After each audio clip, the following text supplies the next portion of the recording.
Thank you very much, Judge Sinisi.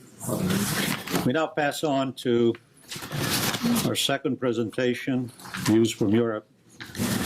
And the Judge Sinisi and the next speaker, Stefano Dambruoso,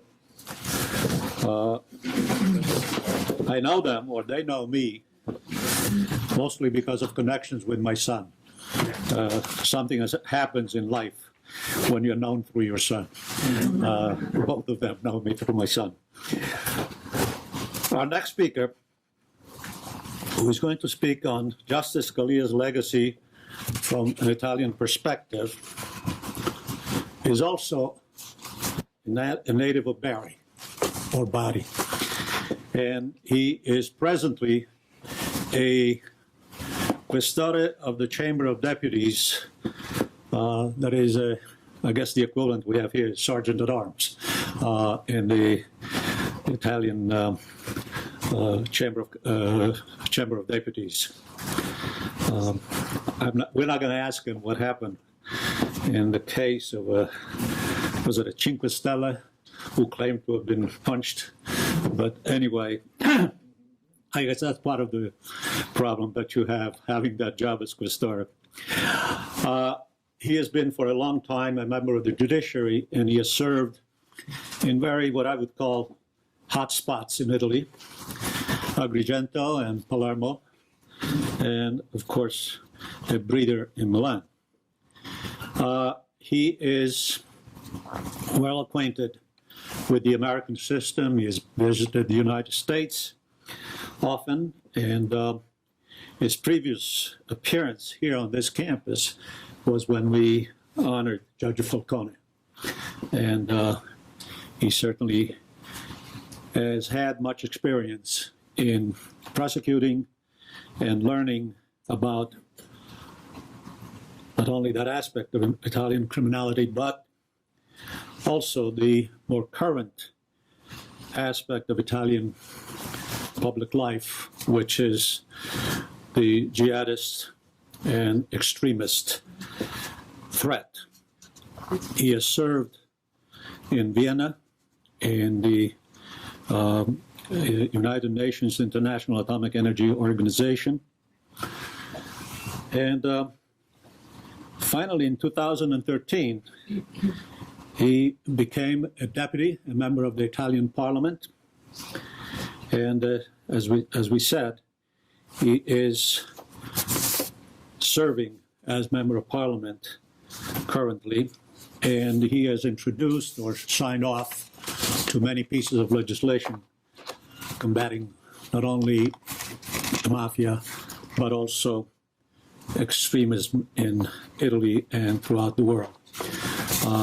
I would like to introduce to you Deputato Stefano Dambruoso.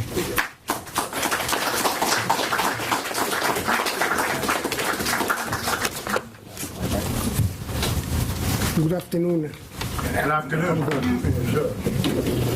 Let me say that I feel a little bit embarrassing because of this previous very brilliant presentation, and it's difficult for me with my English to be at the same level of the previous speakers, but I will try, and I hope that you will accept my presentation as a kind of testimony of the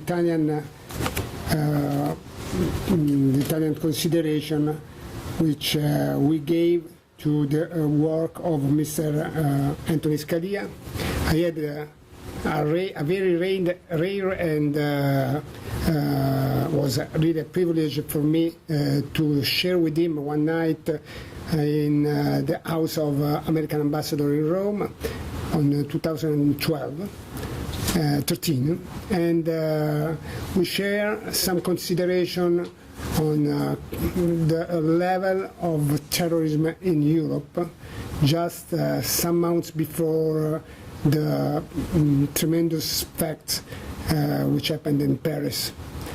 And we share, I was really interested to feel how much he was really involved in this battle which U.S. every day combat against this kind of risk and danger, and it conveyed to me that really the U.S. intelligence, U.S. organization needs to feel that Europe, united Europe, and not each country, but united Europe is cooperating with U.S. against this really difficult situation.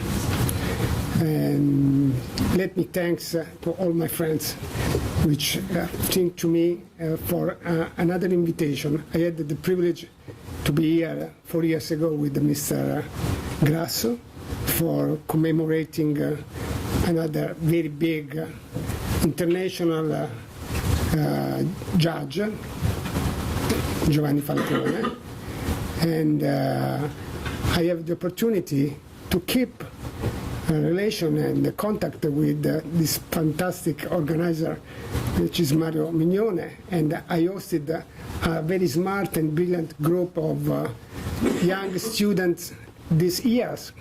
Last summer, they visit the House of the Italian House of Parliament, and for me it was a privilege to host them and to show the beautiful place where I have the opportunity and the privilege to work in this period of my life.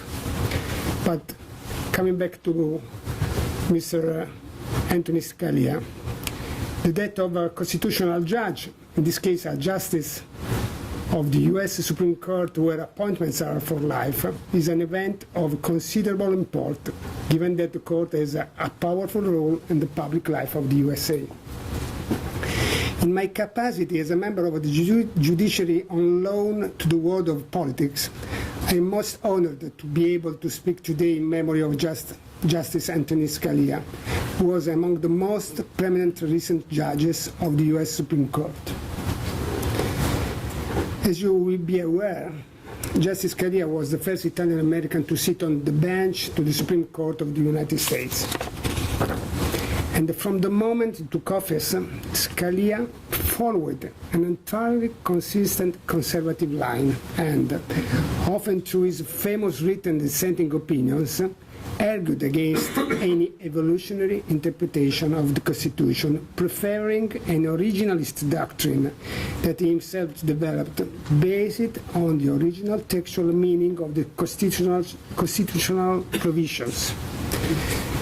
His doctrine has had a major impact on American constitutionalism, and this morning I heard something very interesting about the environment of a constitutionalist in this country. And its effects are not just legal and jurisprudential, but also cultural. Following in the footsteps of Alexander Hamilton, Scalia also favored a partial, balanced, and well-reasoned return of power from the states to the federal government, while favoring the assertion of national power and a strong executive.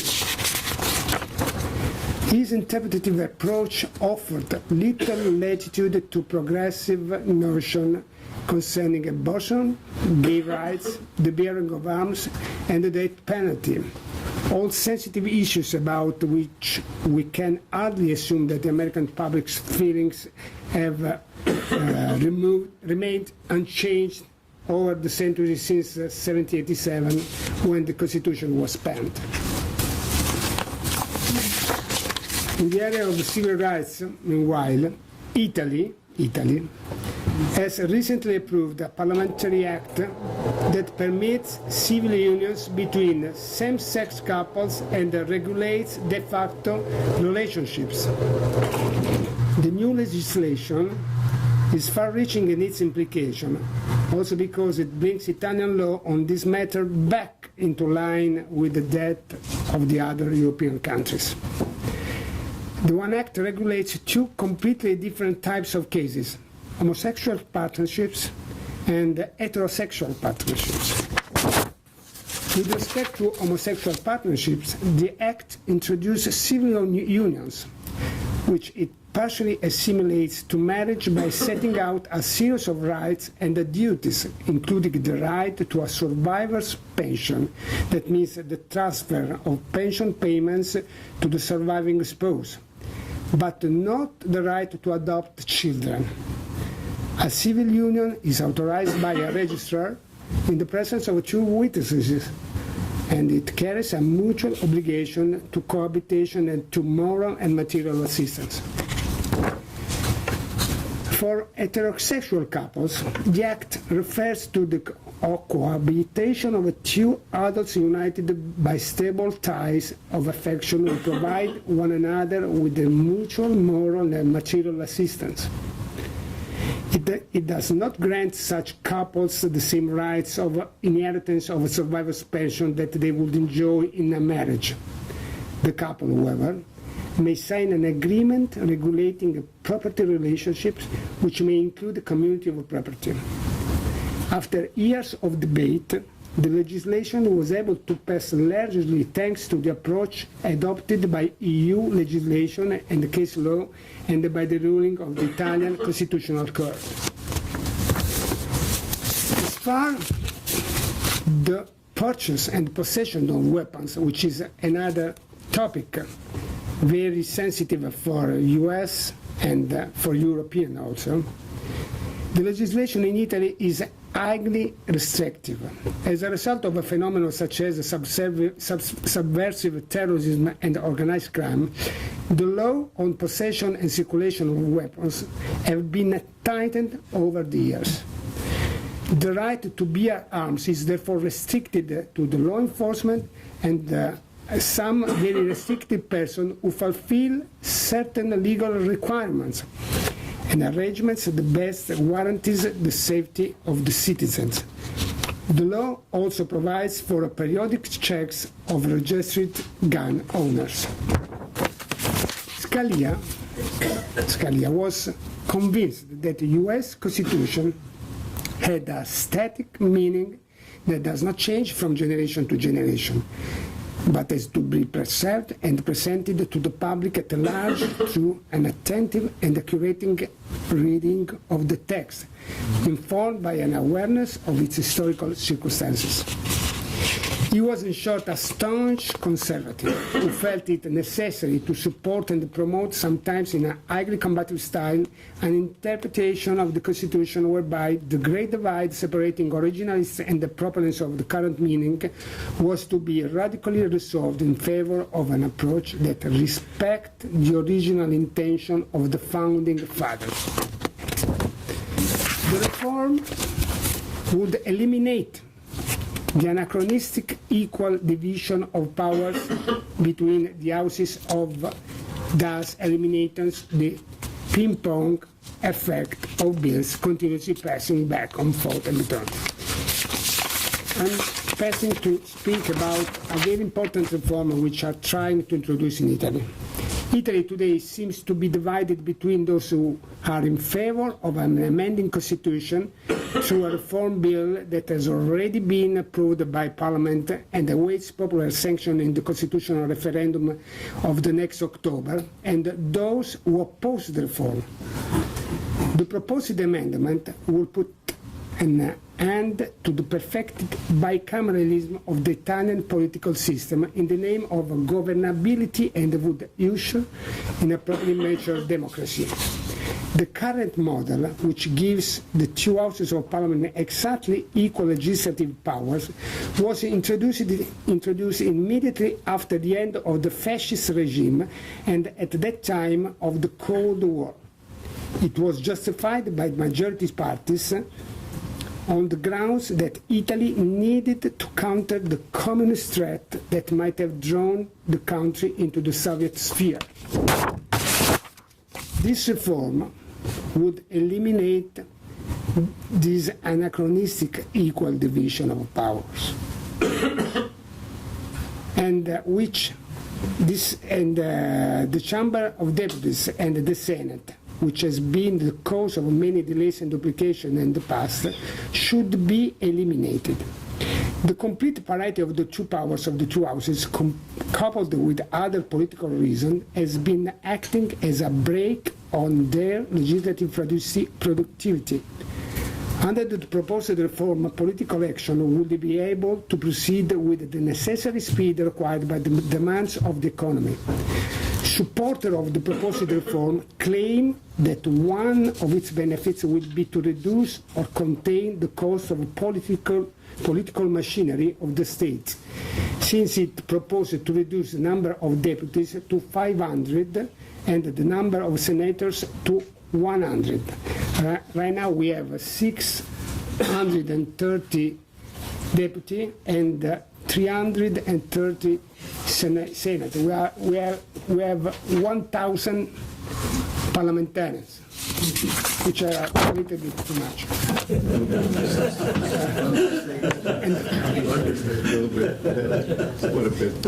The Senate will have, in any case, full legislative powers only in matters of constitutional reform and constitutional laws. As regards ordinary bills, the Senate's powers will be limited to asking the Chamber of Deputies to make amendments. For legislation affecting the powers of the region and local authorities, on the other hand, the Senate will wield greater authority than the Chamber of Deputies, which, if it wishes to reject the Senate's proposal in this area, will need to muster an absolute majority. Finally, the Senate will lose its power to pass a vote of confidence or not confidence in the government, which will become the exclusive prerogative of the Chamber of Deputies. Yet, some remain critical of this constitutional reform, which will soon be put to a referendum. Its opponents argue that it will not end the bicameral system, but simply make it more confusing and lead to conflicts of jurisdiction between the central government and the regions. But these are reasons which my party and the majority in this moment, part of Parliament, doesn't agree and doesn't share. But to return to Justice Scalia and to end my presentation, let me tell that he was regarded as a strict guardian of the Constitution and as a strong opponent of the idea of a living Constitution, but also an excellent judge. For this reason, it will not only go down in history, but will also continue to be part of the future of the United States and Italy as a shining example for future generations. Scalia was a man of the law who, like the prosecutor Falcone and Borsellino, was a credit to the Italian nation for his work, the force of his conviction, and his resolute defense of constitutional principles.